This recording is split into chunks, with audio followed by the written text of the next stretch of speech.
ain't sleeping till Hollywood, Hollywood. We ain't sleeping. You are listening to the No Sleep Till Hollywood podcast. We're not sleeping until we make it in Hollywood. And while we're up, we will be discussing the state of the industry and our place in it. As always, it's your girl, Gaelyn Smith. And your boy, McDonald. And today is a continuation of our previous episodes. If you haven't watched our previous episodes, please go and check it out. All right. We have been reading this fantabulous book by Maureen Ryan, Burn It Down. Okay. Burn It Down paints a groundbreaking and urgently necessary portrait of what's gone wrong in the entertainment world and how we can fix it. You know, it doesn't just say, hey, this place is terrible, let's abandon. We can fix it. But in order to fix it, we gotta burn it down first. Yeah. I am not allowed to say what I would have said, but burn it down. Burn it down. Caleb made a fart joke, and I think I will spare us all the details. Anyways, today we are focusing on chapters 3 and 4. Mm-hmm. So for those of you who are reading along with us, love you. Catch up before you press play. Okay, I'm sorry. Y'all, like Tyler Creator's recent album and DJ Drama hollering, "Catch up, niggas," will just live rent free in my mind for the rest of my days. The ad-libs they were great. I love a Gangsta Girls classic. Do you think DJ Drama would do a movie? Like, if I made a movie, do you think I could get DJ Drama to do like a Gangsta Girls, like hollering over like the transitions? Bro, that'd be perfect. You know what I'm saying? Like, for the right movie, not just any movie. Like, you can't just wait, but we can't talk about this. We can't talk about it, but I'm just thinking to myself. Right. No, that's absolutely like right that because DJ Drama, please, it's me. I just want to do one. That's it.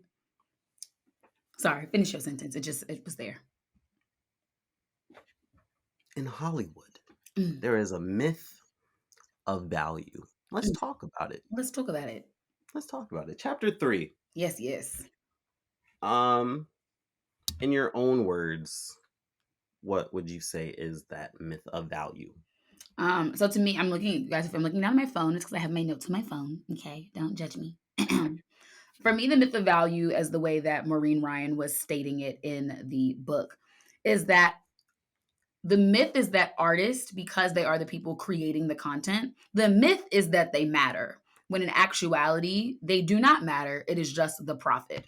So feelings, emotional health, physical health, financial health, none of that matters for an individual as long as the movie, the TV show, the web series, the whatever is created on time and done well.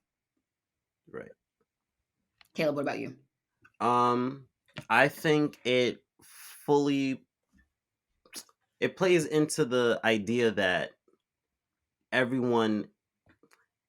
we can't even focus on how unhealthy a workplace is because we are so focused on being in a workplace, like actually having a job. Because I think something that was said was how you'll get a contract for like 12 weeks. Mm-hmm. And so that's like an empty promise of a career because you're not getting booked after. And so it's like, if we really had value, it wouldn't be a pick and play like we're at recess. It would be a full-on, hey, we like you, please work with us continually. You know, here's some safety, here's some security in your life. Mm-hmm. But something I wrote down on page 41 in like the margins of my book was, you can only care about safety when there is a workplace. Ideally, good work would come from safe environments. And this thing of like, there's a point in the chapter where they're talking about how the issue is no longer about safe workplaces, but having one at all. Everything is short. Like, you're there for like 5 weeks at a time, in which case, like, the culture of a space takes more time to develop than you actually are working on the project. And so now it's just like, can I even have a job? And because jobs are so like far and few in between, and this chapter talks a lot about a couple of different things, but like one of the issues that it talks about a lot is like the gig economy of writing, and how because of seasons being shorter, there being less jobs for lower level people, you're kind of piecing together a number of different shows throughout the year to try and have the ability to make money. And because of that, you can't build your way up in the same ways. And nobody really cares about, again, how you feel and what you need. It's just about getting it done quickly and efficiently and under budget. Right. Because like one of the things that she talks about is the fact that yeah, jobs, I mean like seasons are getting shorter, and not only are seasons getting shorter, but then shows want to cut you off at 3 seasons because after 3 seasons negotiations happen. We don't want to pay you any more than we have to. Woo! I don't know if you guys have watched the or Caleb, I don't know if you watch it either, but there's the Ned's Declassified rewatch Podcast? podcast. Yeah. And I'm only talking about this show as to bring up the podcast because they did an episode with, I can't remember who. It might have been Josh Peck, but I may be wrong because I only saw the clip. I haven't seen the full episode yet, hmm where they were talking about how, no, it was Disney Channel. It was somebody from Disney Channel. And they were talking about the reason why all of the shows on Disney Channel would get a rename is because if you did a show in 3 seasons or less, you didn't have to renegotiate. So that's why you have The Sweet Life of Zach and Cody and then Sweet Life on Deck. The same show set in a new place, but therefore, because it started over as season 1 of that show, they couldn't renegotiate. And Right. therefore, Disney could continue to pay them less. And a lot of shows do that in different ways, but that just made me think of that example. And I think the myth of value also plays into part when we're looking at the PR that Hollywood has. Because again, initial thoughts about Hollywood are probably going to be the glam, the fame, the financial security of. But you know what?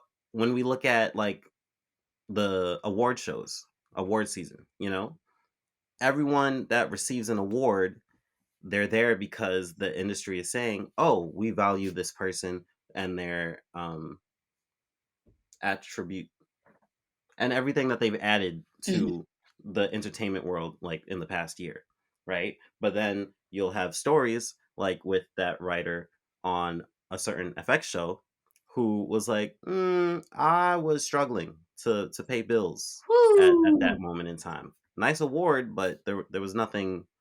It was recognition, really. I hope he doesn't get blacklisted. I feel like I've seen a couple things since like the strike has ended. For those of y'all who are not aware, Alex O'Keefe is a writer on a very specific FX show. We have discussed the show on the podcast. But he, during the strikes, came out and was a very vocal voice and gave a name to the face of a lot of the issues that we were talking about in the writer's strike, about how the gig economy of writing and the lowering of residuals has made it damn near impossible for writers to make a career out of writing television and film. And he was very honest and very upfront. He spoke on, like, I believe he was on CNN at one point. He's been on a lot of different places talking about it. And as something that comes up in the next chapter of this book, the myth of nonconformity, people are not rewarded for speaking up and speaking out. If anything, they are often blacklisted, forgotten, reprimanded for calling attention to the things that we have normalized as necessary, kind of jumping in between chapters now. Like the myth of value, because we say that like nothing matters as long as the project is done, we've normalized and we've made it a requirement for abuse to be a part of artistry. And then when you get into nonconformity, we're looking at the baseline being abuse. People are not going to be treated as human. People are going to be used as tools for profit. They are going to be, dragged to the ends of their exhaustion in order to make a product. So then when you have somebody like Alex O'Keefe who's like, hey, I was harmed by things that happened in Hollywood and here's how. And here's like, oh, I was getting an Emmy, but I actually didn't have a place to live or I couldn't afford to do certain things. Like that is not a safe space, but it's very brave and necessary work that like Caleb and I benefit from. But that's why I'm also saying, I'm like, there are writers who I know were very vocal, and I'm praying that their careers are not impacted because of what they did in this space. Because people are petty, people are bullies. We were literally just talking about a specific Canadian soap opera for the young people, in which bullying went very wrong. And so like we know that bullying is real. And so I'm just hoping that like those writers, specifically like Alex O'Keefe and others, are like going to be able to have successful careers moving forward, especially because he was, I believe, a staff writer on that show. Like, it wasn't even like he was a higher level writer, in which case, like, he hasn't necessarily built some of the career stability that might have given him a little bit more privilege in that. Like, he was very much in an unprivileged position calling out systems of oppression in Hollywood. Because also at the time of the book, this was before the recent Right. WGA strike and before the SAG-AFTRA strike. It's so funny in the last couple chapters of the book when they're like, yeah, by the time this book comes out, there will be a new contract. And I was like, girl, we in the middle of the strikes right now. Like, I was reading this on the plane a couple like weeks ago, and I was like, Right. girl, the strikes are still going. Like, the WGA strike had not even ended yet. And I was like, ooh, look at wishful thinking. Wishful thinking. But yeah, no, so at the time of this book, pre-strike, and so Maureen Ryan is also talking about the fact that the creatives who, when you think of Hollywood, it's the creatives you're valuing. You are not thinking about line producers, the people who schedule everything. Like, you're just not, unless you have the one person in your network of family that's your association to Hollywood. Then, you know, all right, cool for you. But no, the rest of us are thinking about the creatives in front of the screen, the creatives writing the screen. Right. And creatives just were not receiving monetary value that equals their work. Nope. Because we're talking less residuals, in some cases no residuals, like for streaming, because that wasn't in their contracts. Shorter seasons of TV, and less than 3 seasons at that. Less work. And of course, you do have situations where, because contracts can end, a network, a studio, an exec, they might not even want to pick you back up. Right. Just because they could find another way to do it.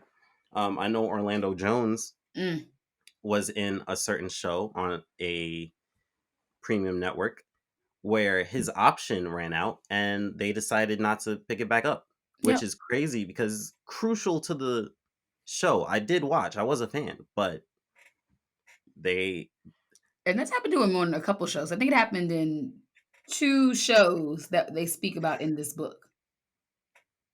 Because I think a couple chapters from now, when they talk about a certain show based on New England, Massachusetts lore, yes, it happens again.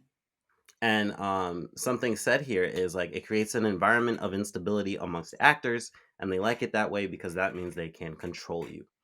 And good.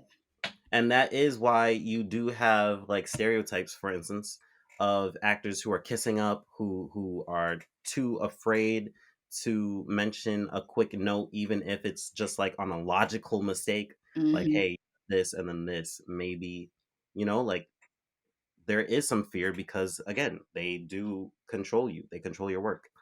And kind of even, this kind of jumps into the next chapter as well, but like there was a story about a Black woman named Louise Beavers. She was an actress back in the 1930s and 40s. And at the time, as we know, Black women were really only allowed to play maids on television. And though she was from Chicago, in order to work as an actress, she had to learn a Southern dialect and she had to gain weight because although she was already a thicker girl, but she was, you know, Black girl Beyonce thick, as opposed to big, they decided that her body type was incorrect to be a maid.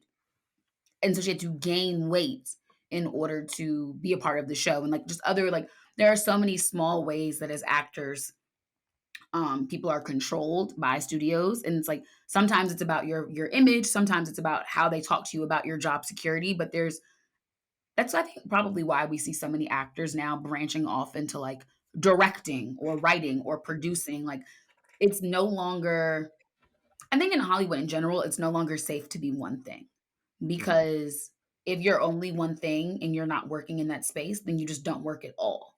Versus like, if I'm an actor who writes, I have some options. If I'm a producer who directs, I have more options. Like, it's like you're trying to create that space, but the whole system of Hollywood right now is trying to create instability from the people that it needs so that they never realize that they actually could just do this thing elsewhere and separately. And the last thing I'll I'll say on chapter 3, Myth of Value, is, when talking about value, right? There is the fact that like treatment should be above normal, like making sure that people are okay. But as we've discussed, like there's abuse, there's like lack of care for means of survival. That's big. But some people could still argue, no, there's still a level of value. But then it turns the conversation completely sideways when you think about the fact that there are a number of deaths that happen, especially production related.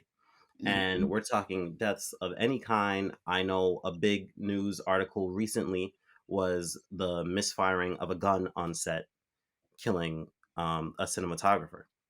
Yeah. And so it's really crazy because where you think that, a death would stop production, no, the show must go on. And it's even crazier because there was this one incident that Maureen Ryan talks about where a department head died. Yep. They went right back to work as normal. They brought a grief counselor on. Kudos to them. However, there was no break. There was not even a lunch break for anyone to have time to visit this grief counselor. Yeah. So where's the value in that? Something that Maureen Ryan says, I just want to read this specific quote out. Many young people, many newcomers, many well-intentioned people of all kinds have been told in actions, if not words, that their ability to endure abuse, toxicity, and all manner of potential and actual injury is crucial to determining whether they should be allowed to stay in the industry at all. Fuck that.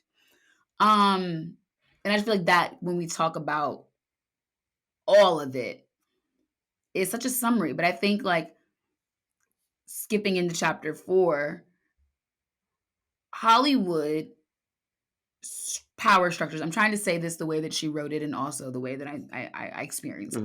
But a lot of power structures and a lot of people in power in Hollywood, Maureen Ryan makes the comparison that it is not dissimilar to certain high profile cults.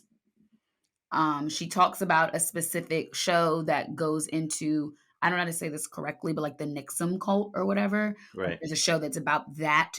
And she talks about that, but she talks about how like there's not a lot of difference in how these things work out. And so as a result, a lot of people believe lies that they're being told and they pass them down as truths to other people. And that's why you have people afraid to speak up, speak out. You have situations where people are dying and we're expected to go on and continue working as usual. Like, I don't know. I was reading chapters 3 and 4 and it all was just a little dystopian to me.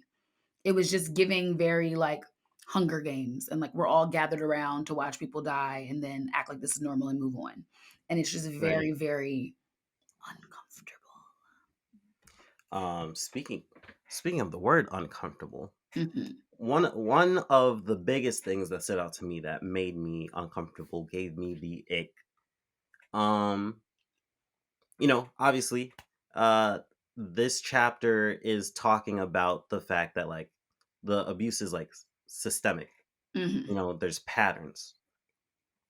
At some point in this chapter, Maureen Ryan talks about the fact that there is a law in place, specifically in California, that any publicist, any agent, anybody working with a child must receive a child performer's like permit. The license, yeah. Or something like that. And so while this is a required permit to have, not a single Hollywood publicist has one. And the issue is that there are no consequences to any of them not having one. And that just breaks my heart because children are to be protected. Like, it's very sad what people will have to grow up with sometimes. And so the fact that you have these vulnerable kids working these high profile jobs, sometimes even low profile, like, and that's where things could get work because somebody could be working low profile, but because they know the promise of something bigger is coming, they're willing to go through whatever they need to. And yeah, that's just an ugly environment. If y'all have not read Jeanette McCurdy's book, I'm Glad My Mother Died. or like my mom died rather. You should pick that up if you want to learn, like talk. Someone else who's doing really great work around children in Hollywood and performers. I've only seen the first episode, and I need to honestly get back into it. Allison Stoner, who you know from every goddamn kids show from the late '90s to the early 2000s.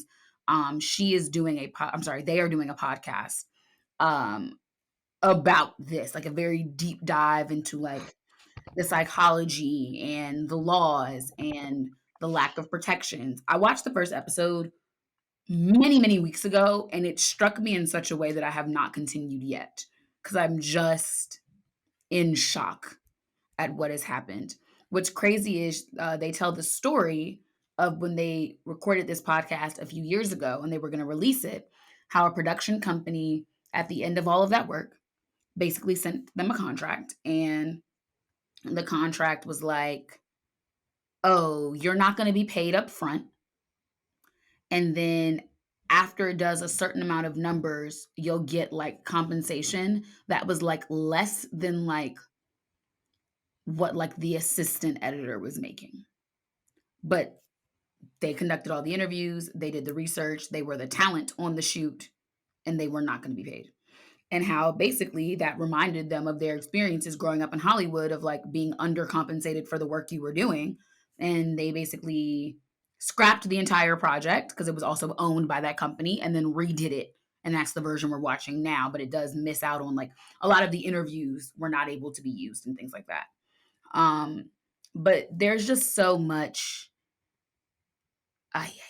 When I just think of kids in Hollywood, it causes me stress. I think it's so interesting because I was always like, I get mad at my parents sometimes. I'm like, why didn't y'all let me go run around in Hollywood? I could have been like Zendaya. It could have been lit. And I'm like, for every like Zendaya or like a human who like experienced that level of like fame, success, and work who has come out like healthy, there are so many more who are like spun out by the time they're 22.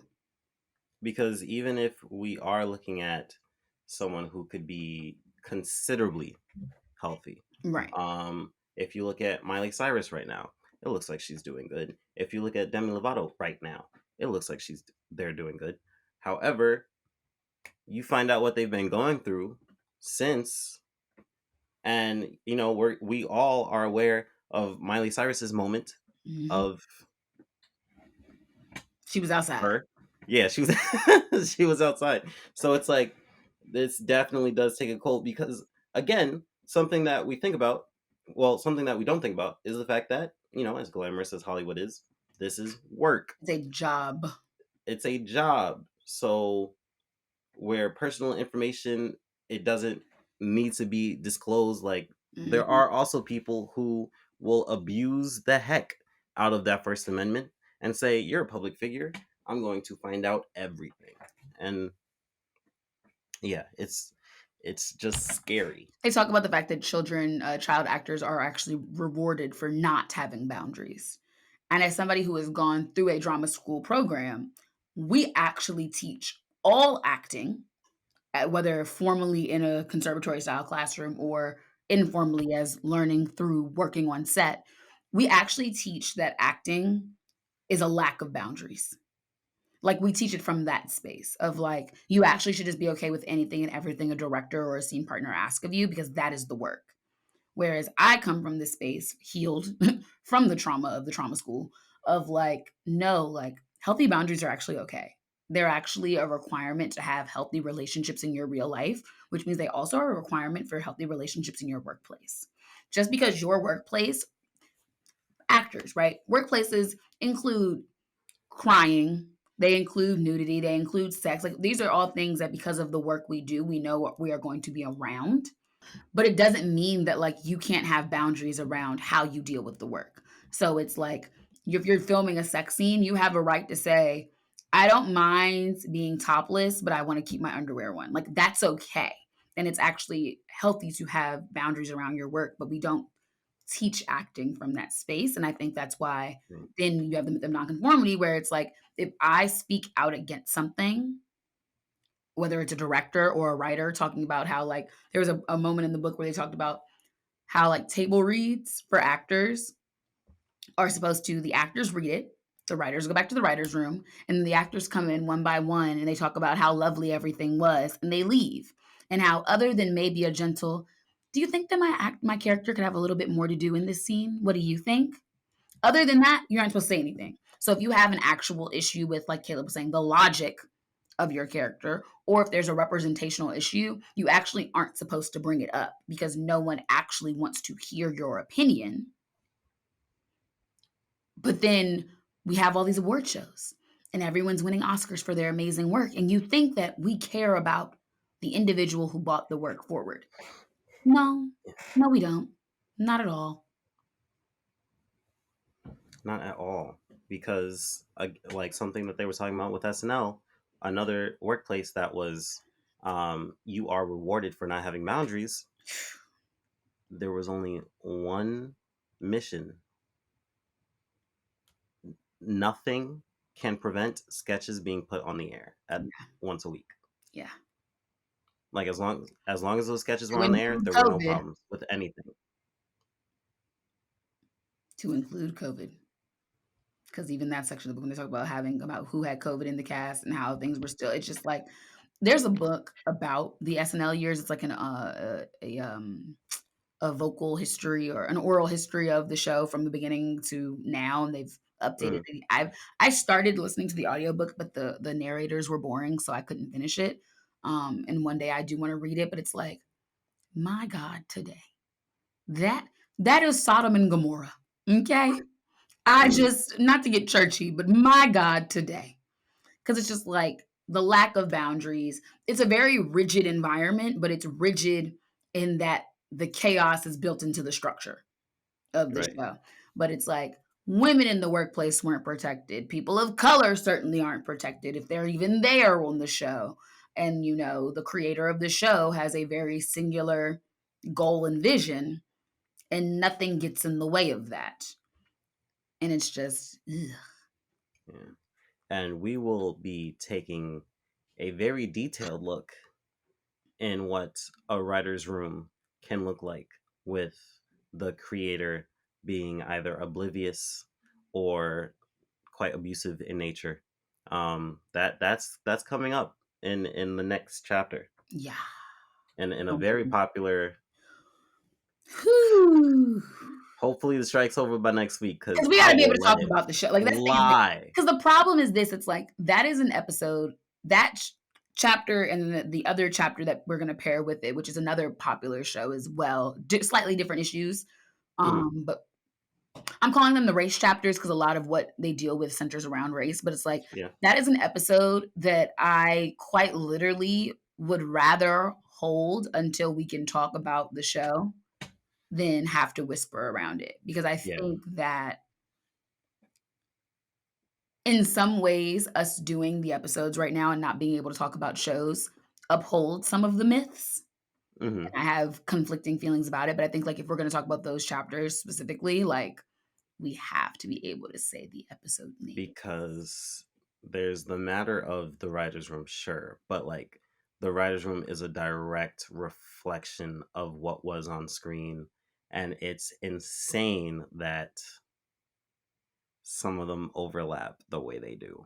Yeah. So here's the thing. The episode, we don't know when y'all can get that particular episode. If we jump next week, if you're like, hey, we were on chapters 3 and 4 and now we're on 10, just know that it's because we want to give y'all the episode correctly. But it is, I just want people to treat people better. That's just my general MO. You know, we've tackled the myth of progress. We've fought the myth of necessary monsters. Oh wow. He went real poetic. Okay. We really, the myth of values.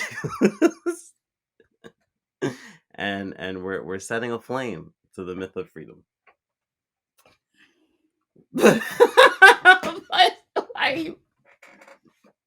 Continue with your monologue.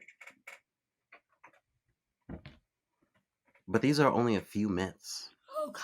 in the world of Hollywood. But these are only a few myths in the world of Hollywood. It is a place. The further we get in this book, though, it won't always be Hollywood's a terrible place, okay? But it is very important for us to acknowledge what is going on in order for Maureen Ryan's solutions to make sense later in the book. Mm-hmm. So, hopefully you are enjoying our synopsis of Maureen Ryan's expose on Hollywood. Our discussion, rather. Our discussion on it. Yes. But we are very much enjoying this book. It is well written. Maureen Ryan, I will continue to give you your flowers because it is an excellent piece. And if you want to come on the podcast, girl, let us know. Let us know. I'll drink a third screen. I'll drink a juvie for you, and I'll pull up because she in the LA, so that's gonna be like 3:00 in the morning. So we gonna have to make it work, but we'll figure it out, girl. We will figure it out. We will work on your schedule to an extent. Because I was like, I'm in rehearsal. We have I'm in rehearsal. There's some things I just do. Yeah. But with that being said, this has been another episode of the No Sleep Till Hollywood podcast.